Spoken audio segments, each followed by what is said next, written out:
The sun rose gently over the pridelands, washing the grasslands in golden light. Kion stretched on a warm rock, taking in the peaceful morning. For once, everything seemed calm. No stampedes, no hyenas, no trouble waiting around the corner. It was the kind of day that made him proud to be the leader of the Lion Guard. But even on peaceful days, the unexpected could happen. A distant cry echoed across the plains. It wasn't a roar, and it wasn't the call of any animal Kion recognized at first. It was small, shaky, and full of fear. Kion's ears perked up immediately. "Did you guys hear that?" he asked. Bunga popped out of a bush. "Hear what? I only heard my stomach." Fuli rolled her eyes. "No, Bunga, that was definitely a cry." Ono flapped his wings and soared upward for a better view. "Affirmative. I see something. A lone cub near the gorge and oh no, there are rocks falling nearby." Kion didn't hesitate. "Lion Guard, let's go." The team raced across the plains. Fuli dashed ahead, her paws barely touching the ground. Beshte's heavy steps shook the earth behind them, but his strength would be needed. The ground began to slope downward as they neared the edge of the gorge, where dust was rising into the air. Ono landed beside them. The cub is trapped. A rockslide blocked the path behind him. Kion stepped closer, peering into the gorge. There, trembling behind a large boulder, was a tiny golden-furred lion cub. His eyes were wide with fear as loose stones continued to tumble down around him. "It's okay," Kion called out gently. "We're here to help." The cub peeked out. "Please, I can't get out. I tried climbing, but more rocks keep falling." Fuli assessed the area quickly. "If I can reach him fast enough, I can pull him out before the next slide." Beshte shook his head. "Too dangerous, Fuli. You could get hurt too." Kion looked at the steep slope. He knew this rescue required more than speed. It required teamwork. It required trust. "Oh no," he said. "You guide us. Beshte, you're strong enough to hold the big rocks back. Fuli, you help the cub climb. Bunga, keep the little one calm. Zukazama. Time." "I can do that," Bunga declared proudly. They moved into position carefully. The ground was unstable, but the guard worked like a single heartbeat. Beshte braced himself against a large rock, slowing its movement as smaller stones slid around him. Dust filled the air, but he held firm. Fuli dashed down, her movements precise and steady. She reached the cub and lowered her body. "Hop on my back, I'll get you up." The cub hesitated. "I'm scared." Bunga arrived beside him and placed a paw on his shoulder. "Hey, buddy, being scared is okay. Courage doesn't mean you're not afraid. It means you choose to keep going anyway. And guess what? You're not alone. We've got you." The cub took a shaky breath, nodded, and climbed onto Fuli's back.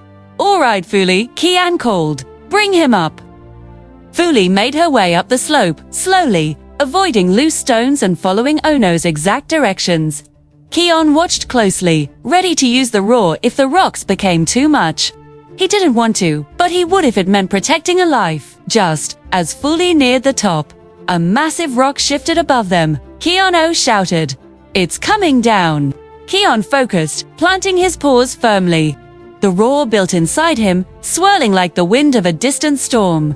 At the perfect moment, he released a controlled burst, not a full roar, but a focused push of power. The falling rock was blown aside, shattering harmlessly to the side of the gorge. With one final leap, Fuli and the cub reached safe ground. Beshte and Bunga scrambled up behind them. And just like that, the danger was gone. The little cub trembled for a moment, then buried his face in Fuli's fur, crying softly. "You saved me," he whispered. Kion approached with a warm smile. "That's what the Lion Guard does. We protect everyone in the pridelands, big or small." The cub blinked up at him. "Even if they're alone, even if they're nobody." Beshte chuckled softly. "Hey, little guy, nobody is a nobody in the pridelands." Fuli added gently, "Are you lost? Where's your pride?" The cub lowered his head. I don't know. I wandered too far while chasing a butterfly, and then I couldn't find anyone." Bunga puffed up proudly. "Well, until we find your pride, you've got us." Kion nodded. "We'll help you reunite with your family. You're safe now." The cub stepped forward and pressed his head against Kion's paw, grateful and trusting. As the sun reached its peak, the guard walked with the small cub between them. They searched the neighboring territories and asked the grazing animals if they'd seen any lions passing through. Finally, near a cluster of acacia trees, they heard familiar calls. A lioness rushed toward them, tears in her eyes, followed by 2 other cubs. The lost cub ran into her embrace. "My baby!" she cried. "Where were you? We were so scared." Kion stepped back respectfully. "He's safe now. He was trapped in the gorge, but he was very brave." The lioness looked at Kion with gratitude. "Thank you, all of you. The Pridelands are blessed to have protectors like you." The cub turned to the guard, his eyes shining. "Thank you for saving my life." Kion felt warmth fill his chest. Moments like this reminded him why the Lion Guard existed.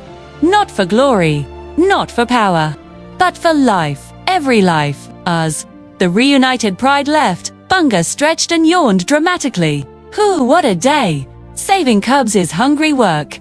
Anyone else thinking about snacks? Fuli laughed. Bunga, every day is hungry work for you. Kion gazed out over the vast plains glowing beneath the afternoon sun. Today, we learned something important. Strength is great. Speed is great. The roar is powerful. But protecting others, that's what being the Lion Guard is all about. Ono nodded proudly. Affirmative. And today, we protected the circle of life. The team stood together, united and confident, ready for whatever tomorrow might bring. Because as long as they stood side by side, the Pridelands were safe, and every friend in need had a friend indeed.